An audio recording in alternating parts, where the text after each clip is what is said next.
Hi, everyone. This is Ashley from Court Reserve. Welcome to our webinar today, all about waivers and membership agreements. This is in the Zoom webinar format. So any questions, please type them in the chat or the Q&A box. And Justin is our trainer here at Court Reserve. He's going to be taking us through the waivers and membership agreements today. And we will stop at some points and answer your questions, and then we'll answer at the end as well. So thank you, Justin, for joining us today and leading us through this. And we're going to go ahead and get started. Amazing. Thanks, Ashley. All right, so I'm going to go ahead and share my screen here, and we're going to get started. So we already did a really brief overview of this feature before on our last released webinar, but today is going to be more of an in-depth dive into each of the features, how to set up, some of the different features and what you're looking at, the capabilities of this add-on, and then we're going to be answering questions as we go through. So first, this is an additional add-on, and so to turn it on, you would need to go to your organization settings first. And this is going to be at the bottom under Enable Advanced Disclosures with Electronic Signature Capture. So to enable this add-on, you would go here, check this box, and hit Save. Once you do that, you can start using this add-on by going to Settings and then going to Waivers and Agreements. So you'll notice there's a tab under Reservation Settings and a tab under Event Settings. Both of these are going to the same place. So if you see Manage Waivers and Agreements, you're in the right place. So something right at the top is you'll notice there's a Disclosures tab that's still here as well. This is the thing that used to be in Court Reserve and is still in Court Reserve. This is not part of the add-on. This is the disclosures that if you've already got set up, they're still going to be in the system. So they're still going to be on your events and reservations. Nothing is changing with that. But when you add the add-on, now you're going to have the option for actual waivers and membership agreements as well. So we're going to look at these two tabs here first, the waivers and agreements tab and the signing rules tab. So the waivers and agreements tab is the tab that's going to govern what the members are signing, what's actually on the sheet of paper, what's the membership agreement or the liability waiver. And then the signing rules is the rule that says when do they need to sign it. So the waivers and agreements is what they're signing. Signing rules is when they're going to need to sign it. So I've gone in here and just set up a membership agreement and a general liability waiver. And I'll look at the general liability waiver first. You can see that I actually have updated this one. So when you have multiple versions of an agreement, you'll see each of the versions listed here and you can view. So I'll go in and edit this agreement and we'll walk through some of these settings. So first thing you can do is you can edit your version name. By default, it'll timestamp this with a date and time, but you can go in and change it if you want and edit the name. You'll see there's a couple of different options that we put in here for different instruction texts, text that's going to go above signing boxes, that sort of thing. So you'll see a couple of these different options that are just controlling exactly where the instructions are going to show up. So this is the first one. Agreement text to display above the signature. That will have to be agreed to. So this is going right above the signature box. And then the next thing, really important, is what we're actually doing to either upload the waiver or type in the waiver ourselves. So for this example, I went ahead and elected to upload a waiver. So you can upload a PDF file here and then look at it, download it, look at it. And this will be what a member can see when they're signing on the member portal, and what will also be attached to the member profiles as well when they sign it. So I'll show you that in just a little bit. So here's the button to upload the attachment, the signing notes as well. Again, it's just another way to give your users some verbiage above the signature box that might show up in a slightly different place.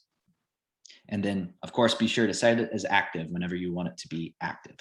So once you've uploaded your file or put in your custom content for your waiver, you can go ahead and save. And then you'll want to go over to the signing rules and put in a signing rule as well. So again, the signing rules is when you're going to require your members to sign this agreement or this waiver. So if you don't put in a signing rule, just uploading the waiver won't do anything. You'll actually need to put in a signing rule to have them start signing these waivers. And again, there's two types of signing rules. There's a membership agreement and there's a general liability waiver. So when I go in and I'll look at this general liability waiver, first thing, of course, I can check is active. And then we have this option here, apply this rule for admins only. This is just a feature that's going to allow you to test this if you want to. And I believe you're only charged for this add-on once you have 10 or more signatures in the system. So if you want to go in and test this just with your staff team, and just to see how it works, you can check this, apply this rule for admins only. So your members won't be signing anything yet. You can go in and test, and as long as you're under 10 waivers, we consider that still in a testing mode. Once you go above 10, then you would be paying for the ad. So next, this is really important one, the rule type. So I've got the two options here, membership agreement and general liability waiver. The difference here is just the options that it's going to give me for when I'm presenting this waiver. So under general liability waiver, you'll see I have three options of when I can present it. At the time of booking and it's required. At the time of booking and reservation, but it's optional. So this would be, it says, hey, we need to sign a waiver, but they could still technically put in the booking, and then maybe they come in and you get that waiver from them at the front desk, which we're going to be talking about how you can do that in a little bit as well. And then the last option is upon login. So as soon as they log in, if they haven't signed this waiver yet, the system asks them to sign it. So the other type is membership agreement. So this would be whenever someone goes in and clicks purchase on a membership. So the individual membership goes in, they want to purchase a membership, it'll show it to them there as well. So one question, if it hasn't come in already, is, does this work for members that are already in my system? And the answer is yes. So you'll see I have this option here, apply to following memberships. So if you don't put anything in there, it's going to set it to all. Or you can, specify specific memberships that you want to apply the membership agreement to. So anyone who already has that membership type, when they log in, it'll ask them to sign this waiver as well. So you have that, and then anyone purchasing a new membership will also be asked to sign the waiver. So it's going to try to catch everyone there in that net, not just new memberships. And you also can apply the general liability waiver to all memberships. But if you specifically want a membership agreement, that option is there. Okay, next is the agreement period. So how often are we going to ask them to sign the membership? So they're going to be signing, let's say we're going to have them sign at the time of booking, and it's going to be required. But I have some different options of, how often I want to update these membership or update these waivers. So one time, self-explanatory, every calendar year. And so that means January 1st, essentially, or the first time they log in the new calendar year and go to book a court, it's going to ask them. So from what I've seen, a couple of you guys, this has been the one that's kind of been gravitated towards, is every calendar year. But we also have new disclosure version. So when I went in and I changed my waiver and updated it to have a new version, anyone that had signed the previous version, if I say new disclosure version, will then be asked to sign it again. And then the last one is every X months for agreement period. So this is a rolling, set of months, every 3 months, every 6 months. Or if you want it to be a rolling year instead of a calendar year, you can just set this to 12 months, and that'll do that for you. And then kind of the last option here is the required for all family members. So what this means is all eligible family members, all non-minor family members will need, if you check this, required for all family members, will be asked to log in and sign it themselves, rather than just have the primary, for example, signing for everyone. And I'm going to show you all that when we go to book from the member portal. We're going to book an event and see what this looks like. And I'll show you what that looks like there when we leave required for all family members checked. And lastly, we just have some instructions if you want to put them in on the signing rule as well. So I'll go ahead and save those changes there. Tim, right now, I guess this would be a great stopping point if we do have any questions that came in. Yeah, we do. One of the questions was, even if you have to make a minor change, thank you. If we have to make a minor change to an event or a minor change to the disclosure, do we still go and have to sign a new disclosure? And the answer is yes at this time. So anytime, any change right now, and this is still open for the, we're still looking at this to see if there's going to be use cases where we might not want to require a new version. So we're still looking at that. But as of right now in production, it would require somebody to go and re-sign it since it's effectively different verbiage on that disclosure. Okay. Another question was, does this rule to require you to sign apply to both events and court bookings? And the answer to that is yes. So there's right now no way to say, hey, only make them sign this waiver if they're signing up for an event or booking a court. It's you can't do one or the other. It's either or. So anytime somebody comes in and tries to book a court or registers for an event, they're going to be presented with the waiver if that signing rule applies. Okay. That's looks like all we've gotten so far. Okay, great. So now I'm going to jump over to the member portal side of things and just do another quick kind of demo of what this is going to look like from the member side when we're booking an event. Again, as Tim was saying, this will apply to reservations as well. We're just going to do a demo on the event for now. So I've got a member, I'm going in here, I've got a family, and I want to sign up for an event. So I'll go to more info and I'll click register. And now you can see before I get the boxes over here that I can check to register, it's saying, hey, I need you to sign a waiver before you can register. Now, someone in my family has already signed their own waiver. And so you can see I could register Noelle here for the event because she's already got a waiver on her profile. But for me and for Kyle and for Doug and for Sydney, we don't have waivers yet. Now, what I did was I went in and I made Kyle a minor. So he was actually born yesterday. I wasn't, but he was. So Kyle, I can sign for him. But for Doug and for Sydney, who are other adults on the account, when I hover over the question mark, it's going to say, hey, this family member needs to sign in and agree to the waiver forms themselves because of that setting that we put in place. So I'll click on sign waiver. I can click here to view the liability waiver here, anything that I've uploaded. I get some of the signing text that we put in earlier, so I'll check that. And I'll say click to sign. And I'll put in a rough signature here. Continue. And then I can also sign for Kyle here if I want to. So under sign for additional family members, I'll go ahead and check that box. Click sign. Save the signature.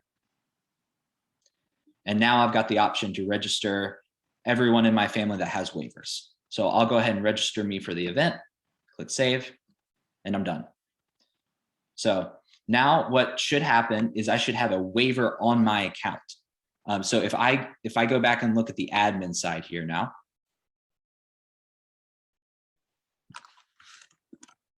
search for me, you'll see I have this waiver icon that's right next to my payment profile and my member info here. So it says, hey, he's got a waiver. This is the last signed waiver and agreement here. So this is just a really quick look to see.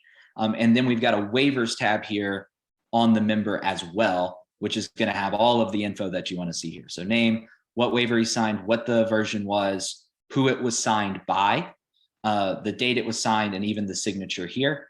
And I can click view on it to see exactly what he was looking at when he agreed to the waiver.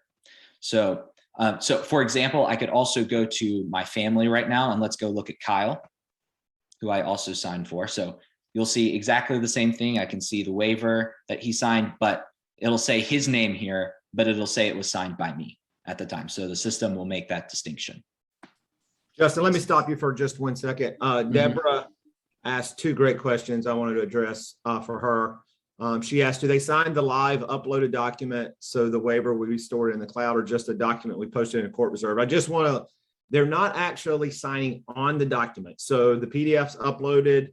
They will view the PDF or view the document, and then they will electronically sign. And right here where you see in this, this does stand up. This is legal. We reviewed this with some attorneys. If you go to view right here beside your signature, Justin, if you pop that open, you'll see that this shows the exact version and the copy of the PDF they signed. It's just the signature is not on the actual waiver itself. But this is still very legal binding. So just want to let you know that. And then her other question is a good one, and it's a second phase of what we're doing.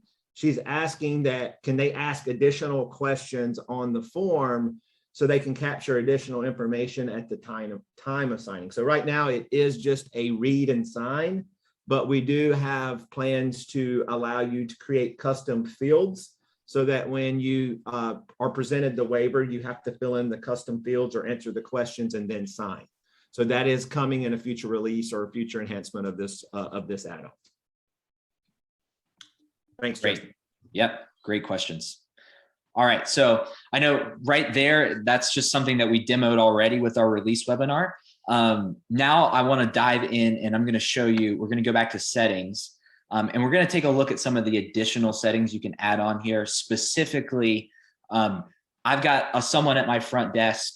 I want to be able to have them, a player sign, maybe they come in for a drop-in. I want them to be able to sign there and have a signing queue, or I want to be able to send them an email, push this waiver or this membership agreement to their email and have them sign there.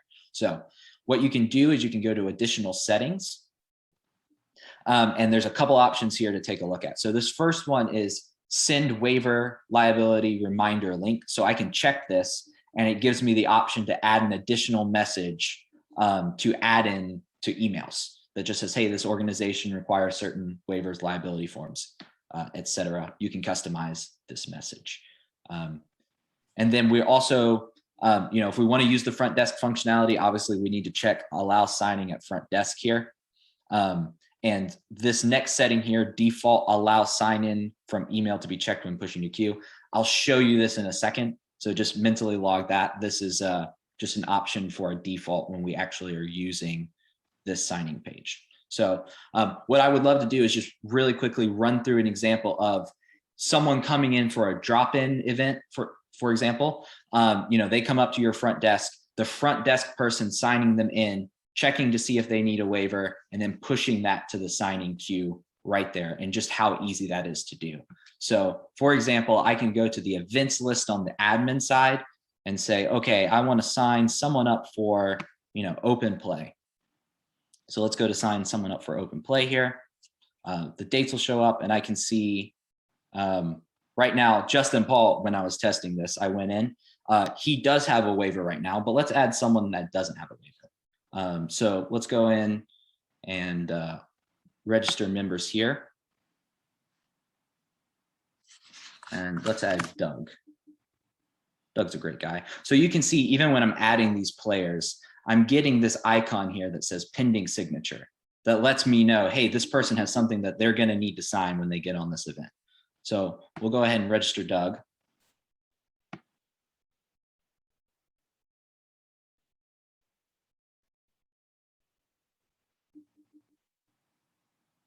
And now I can see from the registrants list as well, I can see this pending signature icon. So it's really obvious for your staff who are working with these events, who needs to sign for different things when they're just looking at this. I can click on this icon right here. I can click on pending signature, and it's going to bring up this pending signature window.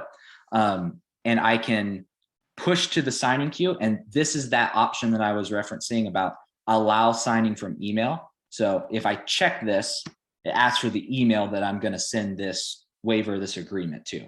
And so that setting I was showing you earlier is just have this checkbox checked by default if that's the way that I'm usually going to be doing this. So for right now, what I'm going to do is I'm just going to leave it unchecked, and we're going to push this liability waiver to the signing queue. And as soon as I do that, you can see the color change and it says, hey, this waiver or this agreement is currently in the signing queue.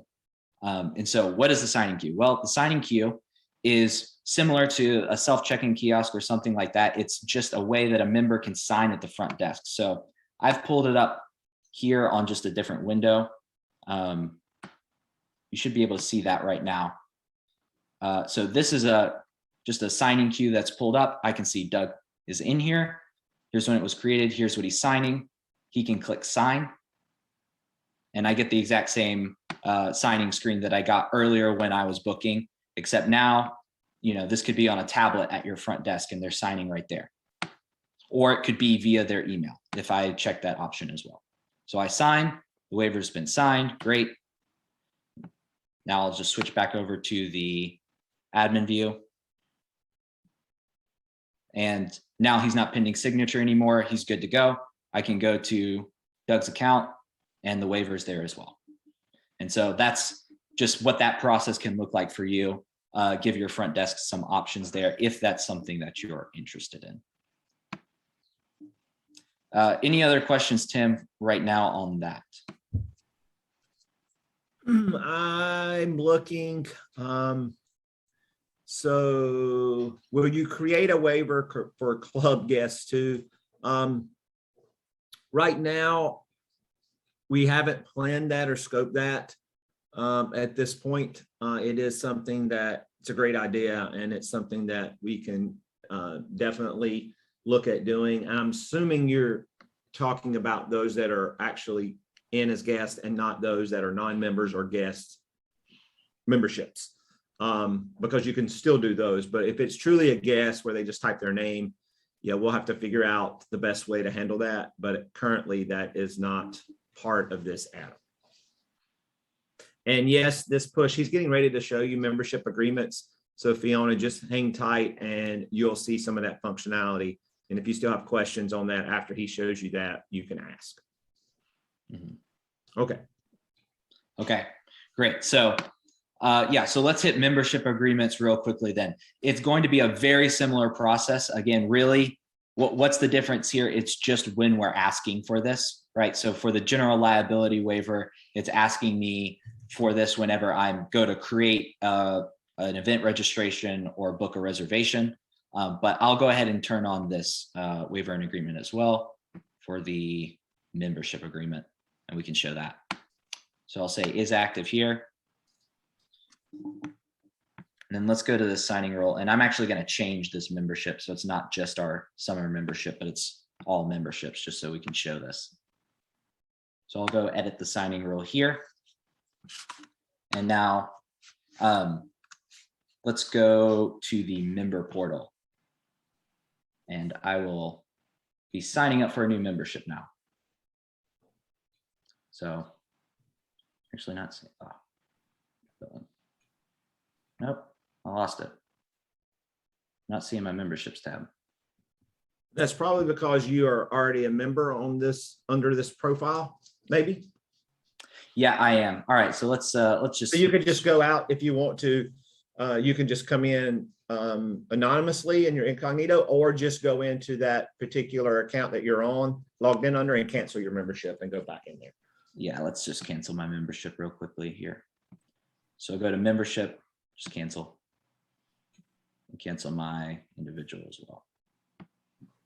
Yeah, that's just probably from you testing, Justin, preparing. Yep. Over prepared a little bit. All right, so let's go to the member portal now. Yeah, we'll go ahead and click activate membership here. And now you can see immediately I get this checkbox here. Let's review our membership agreement. So you can see this is a different agreement. This isn't the same general liability waiver. As soon as I click activate membership here, it brings me to this view and review membership agreement.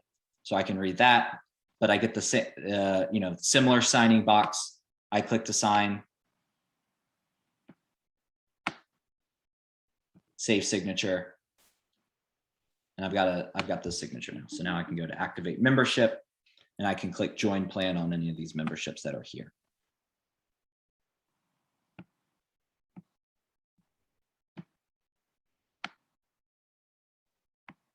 Yeah, that's what I was going to say. I think your activate was still holding on to it. What I wanted to mention was that you will be asked, just like he was doing there, when you go to sign up for a new membership, you will be able to select the price and fill out your membership form, but you won't be able to finalize or subscribe until you filled that, agreed to that membership and signed, just like he's doing here. Yeah, so it will always show up here. Anything else you want to mention on just the specific functionality of that membership, Tim, that membership agreement? No, I mean, I think it's, it's important. I know that there's some internal discussion with the product team to make it a little bit better when individuals are purchasing other memberships for their family members on behalf of the other individual members. and we're looking at adding a feature very soon to be able to do that. So no, I mean, it's really just a way for you to not have to deal with paper. So we just want you to be as digital as possible, go green, and not have to worry about a paper trail. And this is really just a way for you to be able to present these agreements, store them digitally, and be able to access them at any time. Great. Yeah. So last thing here on this topic that I just wanted to hit as a reminder, or if you weren't at the release webinar that we did, is that we do also have reporting on this. So very straightforward. You'll find it under the reports tab when you turn this add-on on. Is down at the very bottom, we have a waivers report. So you can go to waivers, and you've got some options for filtering here for membership types, when the waiver was signed, what waiver was signed, and then your usual suite of output options here. So one very nice thing that the team put in here is when I run this report, I'm seeing all of this info. I can actually see the individual signature of these people as well. So this will come up in the report when you run it. Yeah, I think if there's any questions on that, we're certainly happy to answer them. But this report is very straightforward. Just wanted to show you that as a way of reminder that that is in the system.